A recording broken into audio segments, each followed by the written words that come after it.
Hello વિદ્યાર્થી મિત્રો, કેમ છો બધા? મજામાં? લાસ્ટ લેક્ચરમાં આપણે એક નવા માધ્યમ થ્રુ એટલે કે માર્કર બોર્ડને સાઈડમાં મૂકીને આપણે પેન પાટીનો ઉપયોગ કર્યો હતો અને તેમાં આપણે પાતળો લેન્સ અને તેના માટે વક્રીભવનનું સમીકરણ તથા લેન્સ મેકર્સનું સમીકરણ અને લેન્સ માટે ગાઉસનું સમીકરણ આ ત્રણ વસ્તુ જોયેલી હતી. આઈ થિંક જો એ માધ્યમમાં કોઈ પણ વિદ્યાર્થીને પ્રોબ્લેમ ન આવતો હોય તો ગુડ, બટ જો કોઈને પ્રોબ્લેમ પડતો હોય તો મને પર્સનલમાં કોમેન્ટ કરીને જણાવશું. ચલો, હવે આપણે આ જ ચેપ્ટરમાં એક નવા ટોપિક સાથે હવે આગળ વધીશું. ટોપિકનું નામ છે લેન્સનો પાવર. લેન્સનો પાવર એટલે શું? તો કે જનરલી આપણે બધા મોસ્ટ ઓફ જેની પાસે જે વધારે ગોગલ્સ પહેરે છે, ખાસ કરીને જે નંબરવાળા ચશ્મા પહેરે છે, એ જ્યારે નંબર કઢાવવા જાય છે સેન્ટર પાસે ત્યારે એ લોકો કાર્ડ આપે છે અને કાર્ડમાં લખે છે +1.2, -2.3, -1.5, આવા બધા નંબર લખે છે.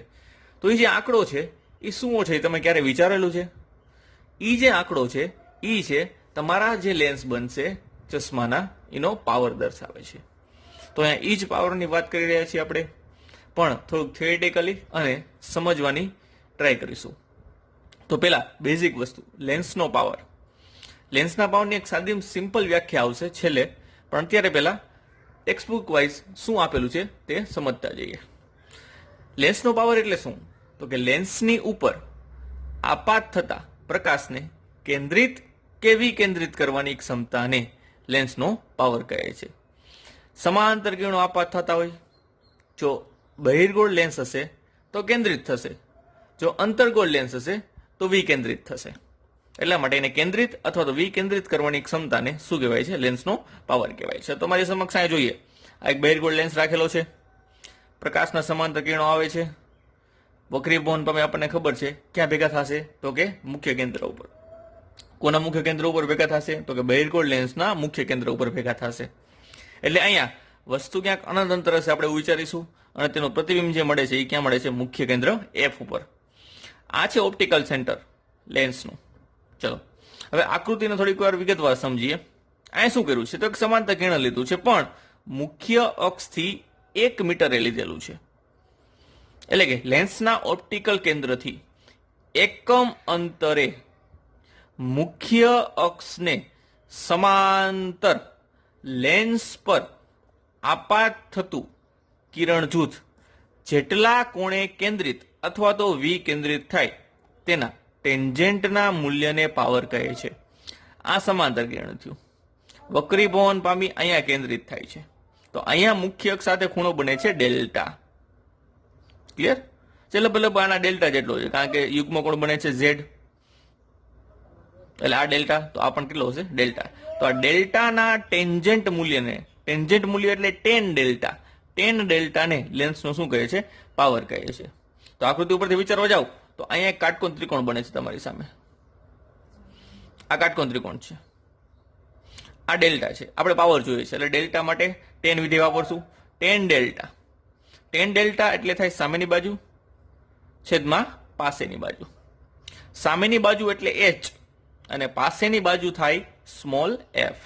તો ten delta is equal two બનશે H/f. પરંતુ અહીંયા તમે જુઓ છો તો H જે છે એ કેટલું છે? 1 મીટર છે. H 1 મીટર, F એમના એમ રાખી છે. હવે ધારો કે આ કિરણ જે છે એ મુખ્ય અક્ષની નજીક હોય છે. આપણે કીધું કે આપણે આ ચેપ્ટરમાં મોટા ભાગે પેરેક્સલ કિરણોની જ વાત કરવાની છે. જો પેરેક્સલ કિરણોની વાત કરતા હોય તો મુખ્ય અક્ષની કેવા હશે?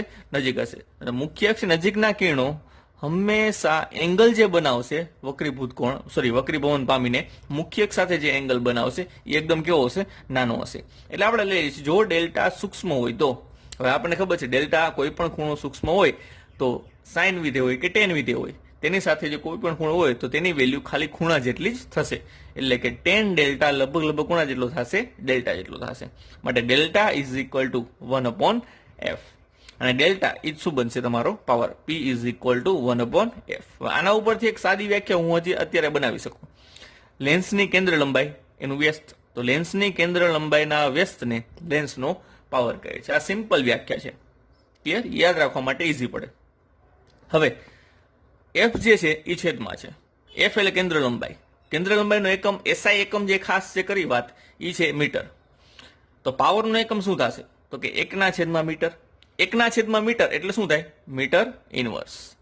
અને મીટર ઇનવર્સ ન કેવું હોય તો ડાયોપ્ટર ડી વડે પણ દર્શાવાય છે. તો તમે ખાસ કરીને જ્યારે ચશ્માના નંબર કાઢવા જાઓ છો ત્યારે એ -1.5 પાછળ ડી લખે છે. ડી એટલે શું છે? પાવરનો એકમ છે. ડાયોપ્ટર.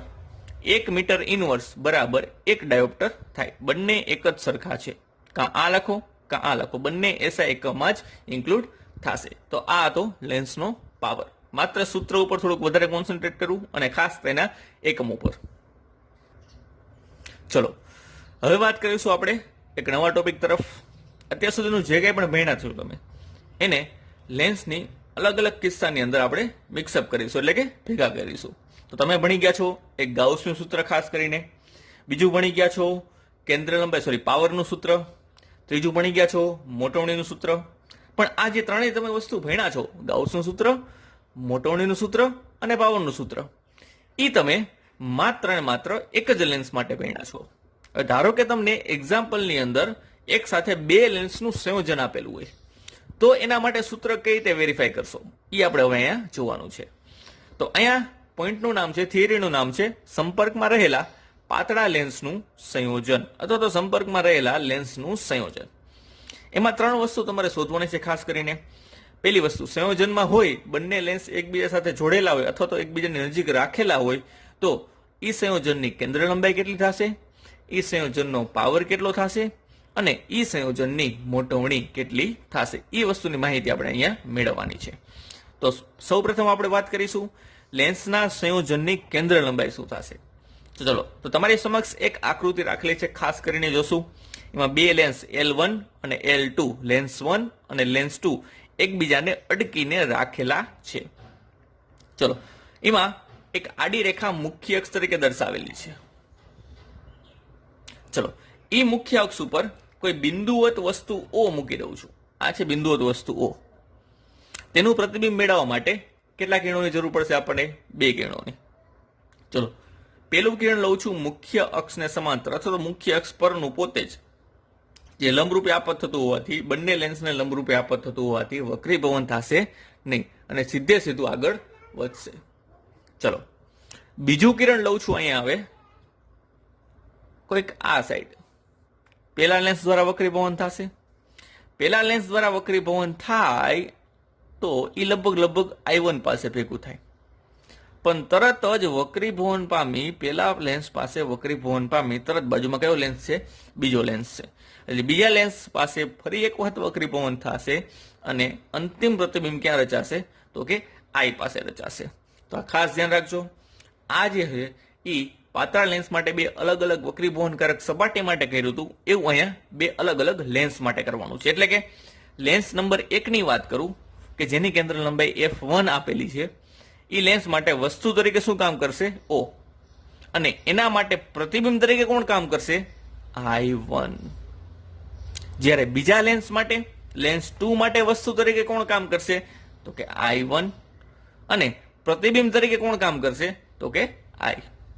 એટલે ખાસ યાદ રાખશું, આ જે છે એ વસ્તુ અંતર છે ફાઇનલ, આ જે છે એ ફાઇનલ પ્રતિબિંબ અંતર છે અને અહીંયાથી અહીંયા સુધીનું અંતર હું ધારી લઉં છું V1 છે. તો ફરી એકવાર યાદ રાખી કે લેન્સ 1 માટે કેન્દ્ર લંબાઈ F1 આપેલી છે, વસ્તુ અંતર તો કે લેન્સ 1 માટે વસ્તુ O તરીકે વર્તતી હોવાથી વસ્તુ અંતર U થશે.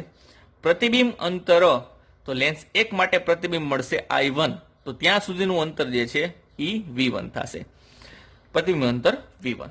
તો ખાસ કરીને એક નોંધ, અહીંયા અંતરો બધા ક્યાંથી માપવા? બધા અંતર અહીંયા બંને લેન્સની વચ્ચેની જે સપાટી છે જ્યાં બંને અડકીને રહેલા છે ત્યાંથી માપવા. તો પેલા લેન્સ માટે જે કંઈ પણ આપણને મળ્યું છે એના માટે ગાઉસનું સમીકરણ વાપર્યું. ગાઉસનું સમીકરણ બાળકો તમને યાદ છે, -1/u + 1/v is equal two 1/f. પેલું વસ્તુ અંતર આવશે, બીજું પ્રતિબિંબ અંતર આવશે અને પછી આવશે કેન્દ્ર લંબાઈ. તો વસ્તુ અંતર u, પ્રતિબિંબ અંતર V1 છે આપણી પાસે અને કેન્દ્ર લંબાઈ છે F1. એને આપણે સમીકરણ નંબર 1 વડે ડિનોટ કરશું. સેમ વસ્તુ હવે જોઈએ લેન્સ 2 માટે. તો લેન્સ 2 માટે આભાસી વસ્તુ તરીકે કાર્ય કરશે I1 અને અંતિમ પ્રતિબિંબ મળશે I. એટલે વસ્તુ અંતર થશે V1 અને પ્રતિબિંબ અંતર થશે V. જ્યારે કેન્દ્ર લંબાઈ કેટલી આપેલી છે F2. તો ત્રણેય વસ્તુ અહીંયા લખેલી છે.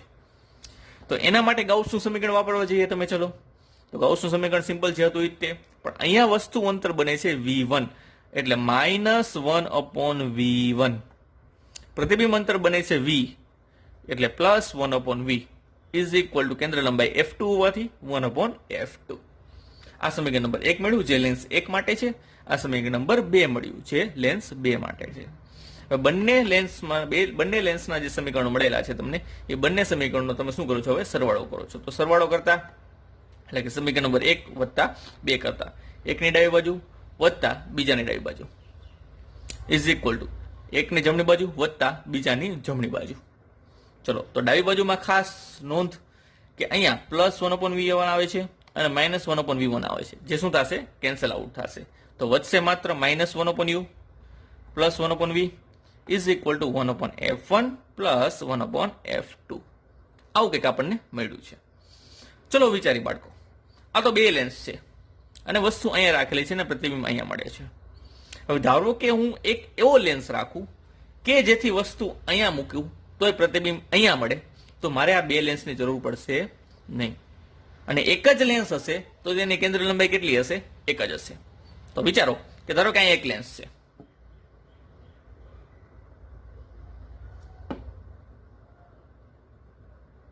આખો એક લેન્સ વિચારી લઈએ.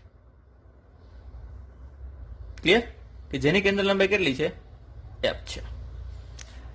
તો વસ્તુ ત્યાં ને ત્યાં જ, પ્રતિબિંબ ત્યાં ને ત્યાં જ, પણ 2 લેન્સની જગ્યાએ કેટલા લેન્સ આવી ગયા? 1. જો વસ્તુ ત્યાં ને ત્યાં જ હોય તો વસ્તુ અંતર U બનશે, પ્રતિબિંબ અંતર V બનશે અને કેન્દ્ર લંબાઈ કેટલી બનશે?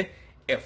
એટલે કે આ જે સંયોજન છે એને સમતુલ્ય હોય એવો એક જ લેન્સ વાપરવું, તો એના માટે વસ્તુ અંતર U, પ્રતિબિંબ અંતર V અને કેન્દ્ર લંબાઈ શું મળે છે? F મળે છે. તો તેના માટે ગાઉસનું સમીકરણ વાપરવું હોય તો તમે કઈ રીતે વાપરી શકશો? તો -1/U + 1/V is equal two 1/F. ક્યારે? કે જ્યારે એક જ લેન્સ હોય ત્યારે. તો અહીં લખેલું છે જો બંને લેન્સોના સંયોજનની સમતુલ્ય કેન્દ્ર લંબાઈ F હોય તો એના માટે ગાઉસનું સમીકરણ વાપરી શકશો તમે -1/U + 1/V is equal two 1/F. જ્યારે એક લેન્સ હોય ત્યારની વાત કરીએ છીએ. તો સમીકરણ નંબર 3 છે, સમીકરણ નંબર 4 છે. બંને સમીકરણની ડાબી બાજુ તમે ખાસ જુઓ, કોમન છે. જો ડાબી બાજુ કોમન હોય તો આપણે બંને સમીકરણને શું કરીએ છીએ? સરખાવી શકીએ. જો બંને સમીકરણને સરખાવો તો સમીકરણ જમણી બાજુ, આ સમીકરણની જમણી બાજુ બંને કેવી થશે? ઇક્વલ થશે. એટલે કે 1/F is equal two 1/F1 + 1/F2. તો આ મળ્યું સંયોજનની કેન્દ્ર લંબાઈનું સૂત્ર. 1/F is equal two 1/F1 + 1/F2. ધારો કે 3 લેન્સ લાઈનમાં હોત, 1, 2, 3, તો સમીકરણ શું બને? 1/F1 + 1/F2 + 1/F3. એટલે કે જેટલા લેન્સ હોય એ લેન્સની કેન્દ્ર લંબાઈ 1 કરીને સરવાળો કરતો જવો. આ થયું સંયોજનની કેન્દ્ર લંબાઈનું સૂત્ર. જેમ આપણે ખાસ કરીને 10મા 9મા 10મા ધોરણમાં તમે અવરોધનું શ્રેણી જોડાણ અને સમાંતર જોડાણ ભણતા હતા, આ કંઈક એના જેવું જ છે, લેન્સનું જોડાણ છે. ચલો, હવે ખાસ કિસ્સો છે આનામાં. આજે લાસ્ટ વન જે છે એ ખાસ કિસ્સો છે. શું છે જોઈએ. અત્યારે આકૃતિમાં તમને બંને લેન્સ અડીકીને રાખેલા દેખાડેલા છે. હવે ધારો કે બંને લેન્સ વચ્ચે કાંઈક જગ્યા છે, આ લેન્સ એમના એમ રહે છે અને લેન્સ 2 અહીંયા આવવા દઉં છું. તો લેન્સ 2 અહીંયા આવી જાય તો બંને લેન્સ વચ્ચે કંઈક જગ્યા થઈ જાય. ધારો કે બંને લેન્સ વચ્ચેનું અંતર કેટલું છે? D છે. એટલે કે આવી જ કન્ડિશન હશે. એક લેન્સ અહીંયા છે, એક લેન્સ અહીંયા છે. બંને લેન્સ વચ્ચેનું અંતર કેટલું છે? D છે. જો બંને લેન્સ વચ્ચેનું અંતર D હોય તો પછી આ સૂત્ર લાગુ નહીં પડે. એટલે કે 2 લેન્સ અટકીને ન રહેલા હોય તો ઉપરનું સૂત્ર લાગુ પડશે નહીં. તો એના માટે કયું સૂત્ર લાગુ પડશે? 1/F is equal two 1/F1 + 1/F2 - D/F1 × F2. આ છે માઇનસ, વચ્ચે ખાસ ધ્યાન રાખીશું. તો ત્યારે સૂત્ર આ વાપરવું. જ્યારે લેન્સ અટકીને રહેલા હોય ત્યારે આ, અને લેન્સ અટકીને ન રહેલા હોય ત્યારે કયું સૂત્ર વાપરવું? આ સૂત્ર વાપરવું. તો આ વસ્તુ ખાસ ધ્યાન રાખવી બાળકો. આ છે સંયોજનની કેન્દ્ર લંબાઈ માટેની વાત. હવે આમાં એક વસ્તુ ખાસ તમને ખબર છે કે બહિર્ગોળ લેન્સ હોય તો કેન્દ્ર લંબાઈ જે છે એ કેવી મળે છે? ધન મળે છે. અને અંતર્ગોળ લેન્સ હોય તો કેન્દ્ર લંબાઈ કેવી મળે છે? ઋણ મળે છે. તો તમે જ્યારે આ બંને સૂત્ર યુઝ કરતા હોય એક્ઝામ્પલની અંદર એટલે કે દાખલાની અંદર, ત્યારે તમને જે લેન્સ આપેલો હોય એના માટેની કેન્દ્ર લંબાઈની સંજ્ઞા પદ્ધતિ ખાસ ચૂઝ કરવી, એ ભૂલવું નહીં. ચલો, આ થઈ સંયોજનના કેન્દ્ર લંબાઈની વાત. હવે વાત કરશું મોટવણી અને પાવર. ચલો, હવે વાત કરવાની છે સંયોજનના પાવરની. પાવરનું સાદું સૂત્ર તમને ખબર છે, 1/f. એટલે કે તમારી પાસે જો કેન્દ્ર લંબાઈ હોય તો તમે સંયોજનનો પાવર પણ મેળવી શકો છો. તો લાસ્ટ હમણાં આગળના પેજમાં તમે સંયોજનની કેન્દ્ર લંબાઈનું સૂત્ર મેળવ્યું હતું. સંયોજનની કેન્દ્ર લંબાઈ 1/f is equal two 1/f1 plus 1/f2. પરંતુ તમે જાણો છો ત્યાં સુધી 1/f એટલે તો p થાય. p એટલે કે પાવર, એટલે કે કેન્દ્ર લંબાઈનો વ્યસ્ત જે છે એ શું બનશે? પાવર બનશે. તો અહીંયા 1/f ની જગ્યાએ p, 1/f1 ની જગ્યાએ p1 અને 1/f2 ની જગ્યાએ p2, જ્યાં p1 અને p2 અનુક્રમે લેન્સ 1 અને લેન્સ 2 ના પાવર છે. તો અહીંયા જો સંયોજનનો તમારે પાવર મેળવવો હોય તો પ્રત્યેક લેન્સના પાવરનો ડાયરેક્ટ સરવાળો કરી નાખો. સેમ વસ્તુ, જો બે લેન્સ વચ્ચે ડી અંતર હોય એટલે કે એક્સ્ટ્રા કિસ્સો જે હતો આપણો એના માટે, તો એના માટે કેન્દ્ર લંબાઈનું સૂત્ર હતું કંઈક આવું. આમાં તમારે 1/f ની જગ્યાએ માત્ર શું મૂકવાનું છે? p મૂકવાનું છે.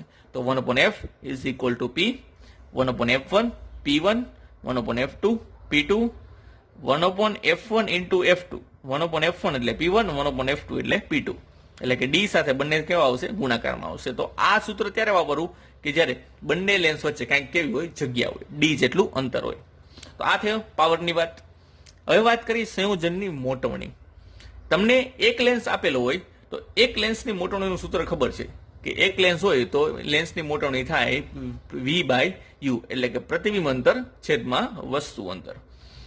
હવે જ્યારે બે લેન્સનું સંયોજન હોય ત્યારે તમે શું કરીશો? ચલો, તો પ્રત્યેક લેન્સ માટે પહેલા મોટવણી શોધી લ્યો. લેન્સ 1 અને લેન્સ 2 માટે પહેલા મોટવણી શોધી લી. ચલો, લેન્સ 1 માટે મોટવણીનું સૂત્ર યાદ રાખશું, પ્રતિબિંબ અંતર છેદમાં વસ્તુ અંતર. તો આગળ જે આપણે જોયું એમાં પ્રતિબિંબ અંતર v1 હતું લેન્સ 1 માટે અને વસ્તુ અંતર હતું u. તો m1 is equal to v1/u. Same વસ્તુ લેન્સ 2 માટે. લેન્સ 2 માટે પ્રતિબિંબ અંતર v હતું અને વસ્તુ અંતર હતું v1. ખાસ યાદ રાખીશું, ભૂલીશું નહીં. એવું હોય તો આગળનું પેજ થોડીક વાર રિમાઇન્ડ કરી લેવું. તો આ થયું m2. m2 એટલે કે લેન્સ 2 ની મોટવણી. હવે બંને લેન્સને કાઢી નાખું અને તેની જગ્યાએ કોઈ એક જ લેન્સ રાખું તો એક જ વસ્તુ અંતર મળશે u અને એક જ પ્રતિબિંબ અંતર મળશે v. તો તેના માટે સંયોજનની મોટવણી તરીકે સૂત્ર લખીએ એક જ લેન્સ માટે, m is equal two v/u. Clear?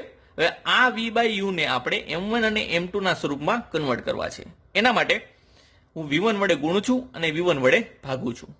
v/u ગુણ્યા v1/v1, v1 વડે ગુણતા અને ભાગતા.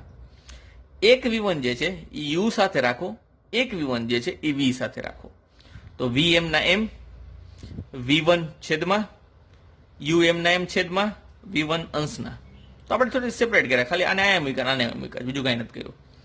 તો v/v1 એ તમે ઉપરથી જોશો તો v/v1 એટલે તો m2 થાય અને v1/u એ તમે ઉપરથી જોશો એટલે તો શું થાય? m1 થાય. તો આ થયું m2 ગુણ્યા આ થયું m1. વ્યવસ્થિત લખીએ તો m1 ગુણ્યા m2 એટલે m is equal two m1 ગુણ્યા m2. ધારો કે આની જગ્યાએ તમને 3 લેન્સ હોય તો થશે m1 ગુણ્યા m2 ગુણ્યા m3. એવા n લેન્સનું સંયોજન હોય તો m1 ગુણ્યા m2 ગુણ્યા m3 dot dot dot dot mn સુધી લેવાનું. એટલે કે બધાય લેન્સની મોટવણીનો શું કરી નાખવાનું? ગુણાકાર. એટલે તમને શું મળશે? સંયોજનની મોટવણી મળશે. આથી બાળકો લેન્સના સંયોજન માટેની વાત. હવે આપણે આગળ જે કંઈ પણ વાત કરશું નેક્સ્ટ લેક્ચરમાં એ વાત કરશું લેન્સના દાખલાઓની. એટલે એના માટે આ બધા સૂત્રો જે છે એ ખાસ રિવાઇઝ કરી લેવા. અને આમાં કોઈ પણ ડાઉટ હોય અથવા તો તમને કંઈ સમજ ન પડતી હોય તો મને કોમેન્ટ સેક્શનમાં જણાવશો. Thank you.